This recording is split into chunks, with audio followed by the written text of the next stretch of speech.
Assalamualaikum warahmatullahi wabarakatuh.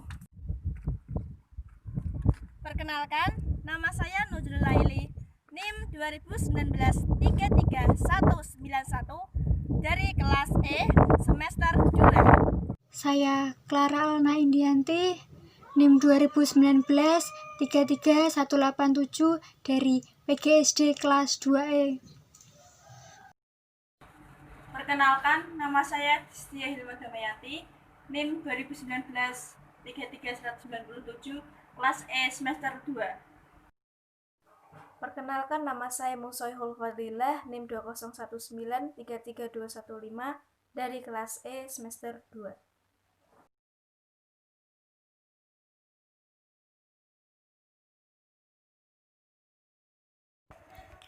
Pernahkah kalian berpikir bunyi itu apa?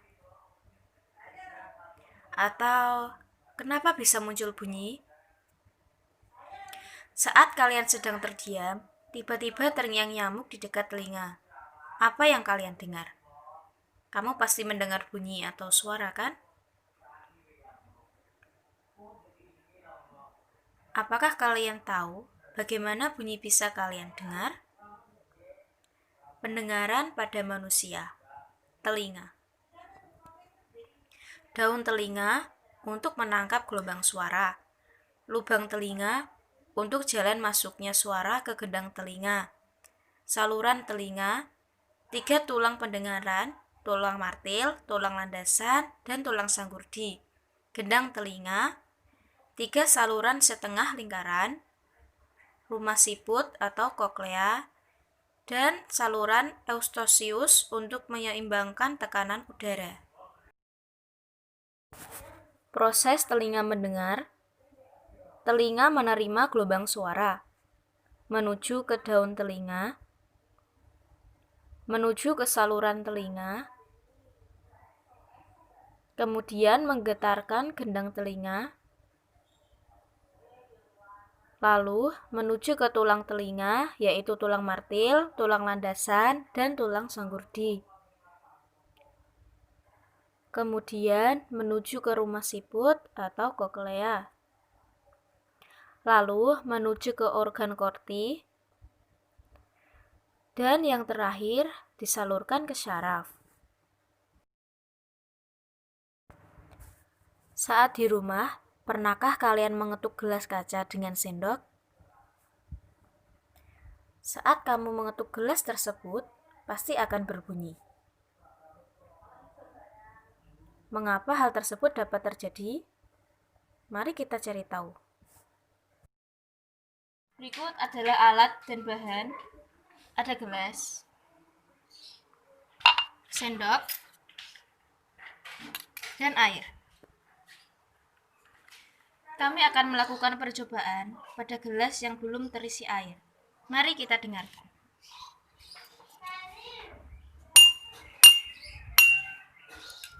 Setelah kita dengarkan, bunyi pada gelas yang kosong menghasilkan bunyi yang sama.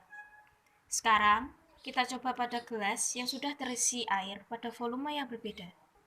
Yo. Yo.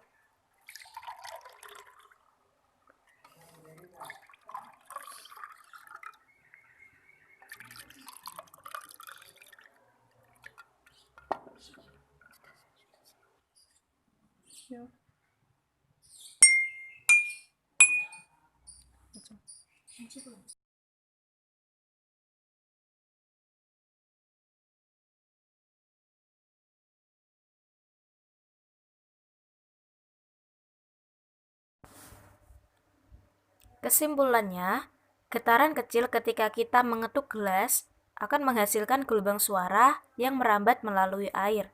Volume air yang terisi banyak akan menyebabkan getaran merambat dengan lambat, sehingga menghasilkan nada yang rendah. Dan mengatur jumlah air, kita dapat mengatur nada sesuai dengan yang kita inginkan. Semakin sedikit volume air yang terisi, maka akan menghasilkan nada yang tinggi. Sebaliknya, semakin banyak volume air yang terisi, nada yang dihasilkan semakin rendah. Saat kamu sedang berada di luar rumah, di jalan, Pasti pernah mendengar suara tukang perabotan atau penjual es krim? Saat kendaraan mendekat, suara yang kita dengar semakin keras.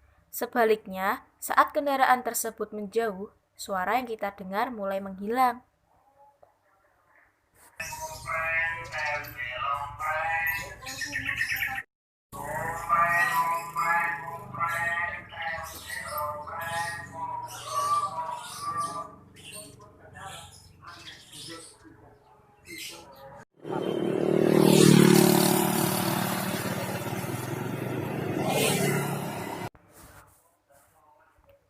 Mengapa hal tersebut dapat terjadi? Mari kita cari tahu. Sumber bunyi yang mendekati pendengar akan memberikan frekuensi yang lebih besar daripada frekuensi aslinya. Semakin tinggi frekuensi sumber bunyi, maka semakin tinggi bunyi terdengarnya. Sebaliknya, jika sumber bunyi menjauh, pendengar bunyi yang didengar semakin rendah. Hal tersebut dapat terjadi sebab frekuensi yang diterima oleh pendengar semakin berkurang. Fenomena tersebut dinamakan efek Doppler. Apa itu efek Doppler? Efek Doppler yaitu suatu kejadian di mana frekuensi gelombang dari suatu sumber yang diterima oleh detektor mengalami perubahan akibat perubahan posisi atau pergerakan relatif detektor terhadap sumber gelombang atau sebaliknya. Bunyi adalah suatu gelombang longitudinal yang dapat dirasakan oleh indera pendengaran yaitu telinga. Dalam pengertian lain, bunyi merupakan sesuatu yang dihasilkan dari benda yang bergetar. Benda yang menghasilkan suatu bunyi tersebut dikatakan dengan sumber bunyi. Sumber bunyi yang bergerak akan mengantarkan molekul-molekul udara yang berada di sekitarnya. Sifat-sifat bunyi yaitu 1. Termasuk gelombang, yaitu berupa hasil getaran yang merambat. 2. Memerlukan medium dalam perambatannya atau tidak bisa merambat di dalam ruang hampa. 3. Cepat rambatnya dipengaruhi oleh medium perambatannya. Semakin padat atau rapat mediumnya, maka semakin cepat perambatan bunyi. 4. Dapat mengalami resonansi dan pemantulan. Syarat bunyi dapat bergetar. Agar suatu bunyi dapat didengar oleh manusia, maka suatu bunyi harus memenuhi beberapa syarat, yaitu 1. Memiliki sumber bunyi. 2. Memiliki medium untuk merambatkan bunyi. 3. Pendengar berada dalam jangkauan sumber bunyi. 4. Frekuensi bunyi termasuk dalam frekuensi yang bisa didengar oleh penerima bunyi. Cepat rambat bunyi. 1. Kerapatan partikel. Semakin rapat susunan partikel, medium, maka akan semakin cepat bunyi merambat sehingga bunyi merambat paling cepat pada zat padat. 2. Suhu medium. Semakin panas suhu medium yang dilalui, maka akan semakin cepat rambat bunyinya. Karakteristik bunyi. 1. Warna atau timbre suara ditentukan oleh karakter dan kekayaan bunyi yang disebut dengan karakter harmonik bunyi. 2. ADSR suara ditentukan oleh naik turunnya suatu suara dari sebuah nada. Istilahnya disebut karakter envelope. 3. Panjang gelombang berhubungan dengan lokasi jatuhnya frekuensi, rendah dan tingginya bunyi saat mendengar. 4. Kelajuan bunyi berhubungan dengan cepat rambatnya bunyi yang bergantung pada suhu lingkungan. 5. Fase bunyi berhubungan dengan mengukur perbedaan 2 atau lebih jenis gelombang bunyi. 6. Frekuensi bunyi mempengaruhi tinggi rendahnya bunyi dengan cara menghitung banyaknya getaran per detik. 7. Amplitude bunyi yaitu berhubungan dengan kuat lemahnya energi bunyi. Rumus bunyi. Cepat rambat bunyi dapat dirumuskan sebagai V sama dengan S per T. V adalah cepat rambat bunyi, S adalah jarak sumber ke pengamat, T adalah selang waktu. Namun, apabila diketahui frekuensi, panjang gelombang, atau periodenya, maka rumus cepat lambat gelombang yang didapat digunakan yaitu V sama dengan panjang gelombang per periode atau V sama dengan panjang gelombang kali frekuensi. Selanjutnya adalah percobaan bunyi pada sebuah balon. Pada percobaan selanjutnya, saya akan meniup balon. Alatnya yaitu balon. Cara kerjanya: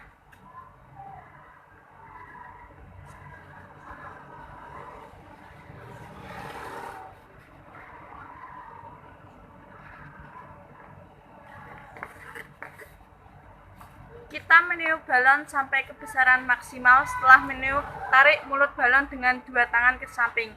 Maka akan terdengar bunyi.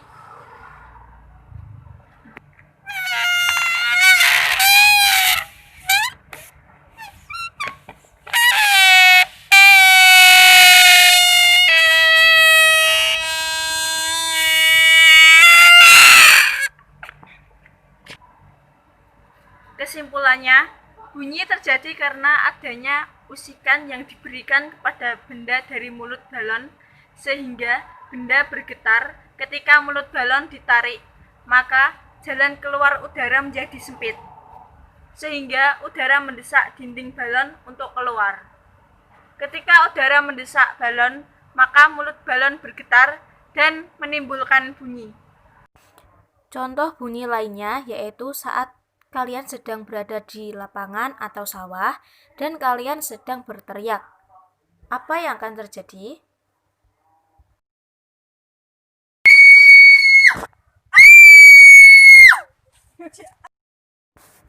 Atau saat kalian sedang berteriak di tempat yang tinggi, apa yang akan terjadi?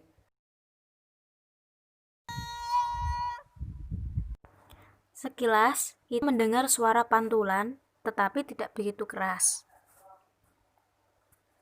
Hal tersebut dapat terjadi karena suara pada ruangan yang terbuka dan penghalang yang memantul bunyi berada sangat jauh. Suara pantulan itu disebut gema. Gema adalah bunyi pantul yang terdengar jelas.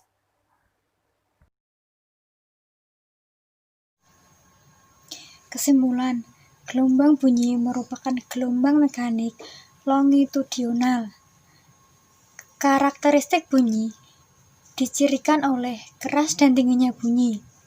Keras lemahnya bunyi tergantung pada besar kecilnya amplitude gelombang bunyi itu. Sifat-sifat bunyi meliputi merambat, membutuhkan medium, merupakan gelombang longitudinal, dapat dipantulkan. Sekian video kali ini. Video ini dibuat guna memenuhi tugas konsep sains yang diampu oleh Bu Siti Masfuah, SPD MPD. Mohon maaf apabila ada kesalahan selama 1 semester ini. Wassalamualaikum warahmatullahi wabarakatuh.